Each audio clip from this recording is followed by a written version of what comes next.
very much an artist who gets a lot from things. I really love the world of stuff. I'm constantly out there buying things, going to flea markets and yard sales and junk stores. And I like to surround myself with things that are inspirational. Some artists paint, some sculpt, some take photographs, and I shop.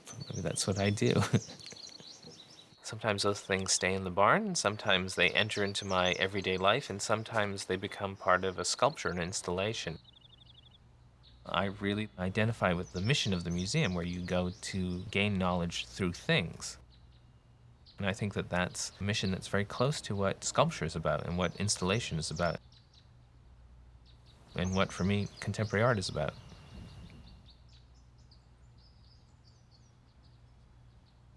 I'm not looking for the newest museum. I'm always looking for the oldest museum. I'm looking for museums that are very much a kind of window into the past, in a sense. You really get an idea of what people thought about the natural world at a particular time. Their obsessions, their sensibilities, their prejudices.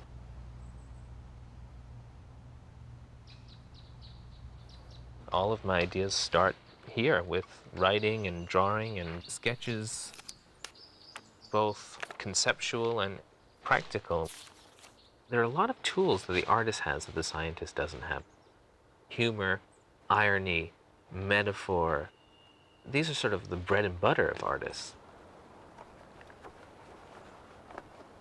So we have two forms of tar here. One that's very, very liquid, and this one which is very like a paste. It's very viscous. Where did these rats come from, Mark? These come from a biological supply company. They have to read as rats, but not lab rats. They take the tar very well. You can kind of get different effects if you go with or against the grain of the fur. I bet they didn't teach you this in art school. This work is about the introduction of rats to Puffin Island, which is an island off the coast of Wales. As people started increasingly to visit the island, the rats kind of tagged along.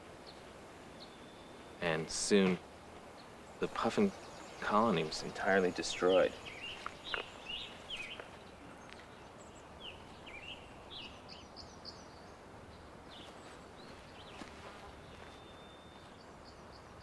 Tar has been used as a kind of form of punishment and retribution since the Middle Ages. It's sort of this natural material that has this history of as a kind of expression of intolerance. In the States, people used to tar the bodies of pirates and convicts who were executed so that corpses would last longer, function as a warning. In the Middle Ages, boiling tar was used to defend the cities. They threw it from the parapets, so there's all sorts of associations with tar and a kind of history of intolerance.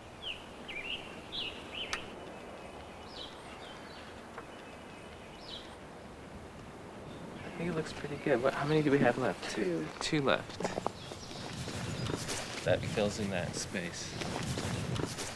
Okay, let's take a look at it from a couple paces away.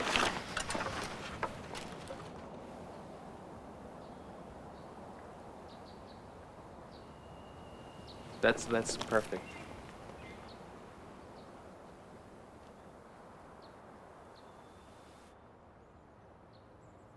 I'm not one of these artists who is spending a lot of time imagining a better ecological future. I'm more the kind of artist who is holding up a mirror to the present. We're at this kind of moment in time where we have a great test ahead of us in terms of our relationship to the natural world. You know, if we pass the test, we get to keep the planet. But I don't really see us doing a very good job of that right now. I'm not really interested in nature. I'm interested in ideas about nature. And that's really what my work is about, is examining those ideas. Where do they come from? What's the historical groundwork for them? I think for myself and for a number of artists, science really functions as our worldview. I mean, our relationship to science is very much like a Renaissance artist's relationship to theology. That's really what I see as primarily the job of contemporary art, is to function as a critical foil to dominant culture. We're now outside of Seattle in a protected watershed area. And this is where the tree is coming from for the Seattle Vivarium. It's a very large hemlock, which fell on the evening of February 8th, 1996. In some way, I want to acknowledge the wonder of just the vast complexity and diversity within a natural system. We're going to have teams collecting different things. So Ivana and Dana are going to work on the herbariums. Laura, you're going to focus on fungi, okay? And Renee, you're going to be in charge of insects. Okay. I'm a wildlife science major. I'm writing the field guide for the log to help people kind of get a sense of what the log's about. They'll briefly document kind of some of the ecology of the different species. We'll have the real soil that came from around the tree. We'll have some of the mosses, some of the ferns, some of the kind of simple plants, lots of the fungi. If you can preserve this bird's nest, Oh yeah. you see it? It's a small, maybe a wren or a hummingbird. If we can keep that, I think we'll really be in good shape.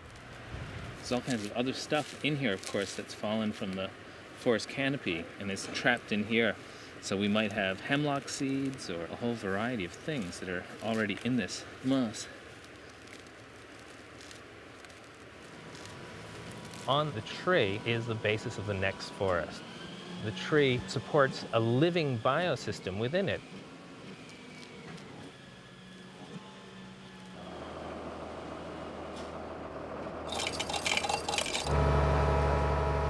There is a kind of aspect of this piece that is optimistic in a sense. The tree is giving life through its death.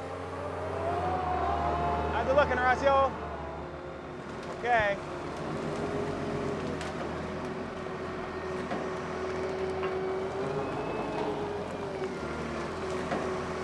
It's said that when these big trees fall to the ground, only half their life is over. And the second half of the life, they support hundreds of different organisms, and then they're back to soil and it starts over again. It's amazing. That's part of the excitement of this piece, is once it's finished, it's just starting. Hold on that, Doug. Over that way. Just look at how brilliant it looks already. You know, we've just done this simple thing of taking it out of its place. And already it's something else. In a sense, what I'm doing is I'm bringing a forgotten element of the environment back into the city, taking something that would have existed here a very long time ago, and I'm returning it to the site, almost a kind of reminder. We're just, as a community, really excited about this. This used to be a hazardous waste site, and as you can see now, it's quite a bit different, and this is going to be a public space focused on art and primarily sculpture. In order to protect the tree from the heat of days like this, we need to build a shelter for it. That's going to be one of our big jobs. Not only putting the tree in place today, but also we have to build a kind of structure around that's going to shield it from the sun, so we're not killing off all the communities that this place is meant to foster. When you're working on a project like this, it's really like directing a film. We've worked with advisors, with soil scientists, with biologists, and with architects, so there's like a huge team of people. I want to see here how it's going to line up. Once we get it down, we're not going to ever move it again. It has to fit the building perfectly, so it's really necessary that we get it right. I think you measured pretty well. Let's take that off. Where'd you like to take that off? This is going to be a glass window here, so we could do a straight cut. This is a piece that really is in some way perverse. Toward you a little bit still. It really shows that despite all of our technology, despite all of our money, when we destroy a natural system, it's virtually impossible to get it back. Yeah, a little bit. Swinging too much, writing it. Too much? It's an incredibly interesting hybrid space that we're putting this tree into, which is something like a showroom, something like a classroom, and something like a laboratory. It's really exciting to see the culmination of 5 years of research, planning, compromising, and finally have some kind of triumph in a way. I worked a lot on designing the building to have a particular kind of force perspective. It's a triangular building, and you enter through the nose of the triangle, the narrowest point. And when you walk through those doors, you are in a very different kind of place, a really fantastical place. I wanted to have this Alice through the rabbit hole effect. I'm trying to motivate through a sense of the marvelous, through a sense of the wonderful.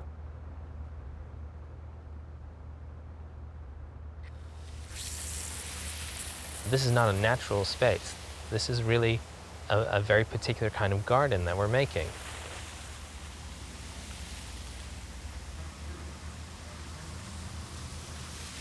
We have this incredible apparatus of a water catchment system and irrigation systems, cooling systems, panels to control the light levels, the glass to replicate the color spectrum that you have under the canopy. We've really tried to highlight the difficulty of replicating what nature can do.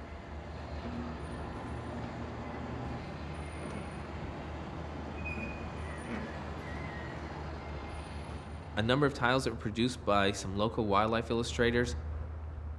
On those tiles are the organisms that live in, on, and around the tree, sort of lovingly depicted. Here are some of the early drawings. There's also one of the schemes for the rainwater harvesting system. There's some of the tools that we used in our collecting expeditions. And I wanted to make something that would exist over a long period of time, that people could come to, and they could bring their children to, and their children could bring their children to. And every time you walk through the door, you are experiencing something a little bit different. That was really my goal in this piece, to emphasize nature as a process. I really expect that you leave this place maybe with more questions than you come in. One of the interesting things about being part of the park is that here there are these amazing masters of sculpture. That's a lot to live up to. For me, it's a little bit of an intimidating situation, but it also really did raise the bar for me when I was thinking about what to do here. This is a work of art dealing with a lot of the same issues, but with a very different toolbox. Making a piece like this, it's like having a kid. This is a kind of a lifetime commitment. It's a living artwork, and we have to be responsive to that dynamic. It's exciting.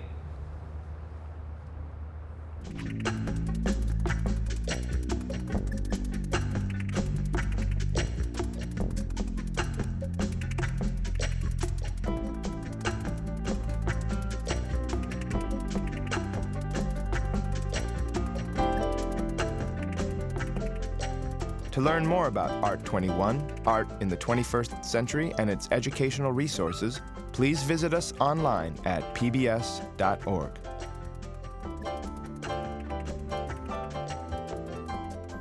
Art 21, Art in the 21st Century is available on DVD. The companion book to the program is also available. To order, call PBS Home Video at 1-800-PLAY-PBS.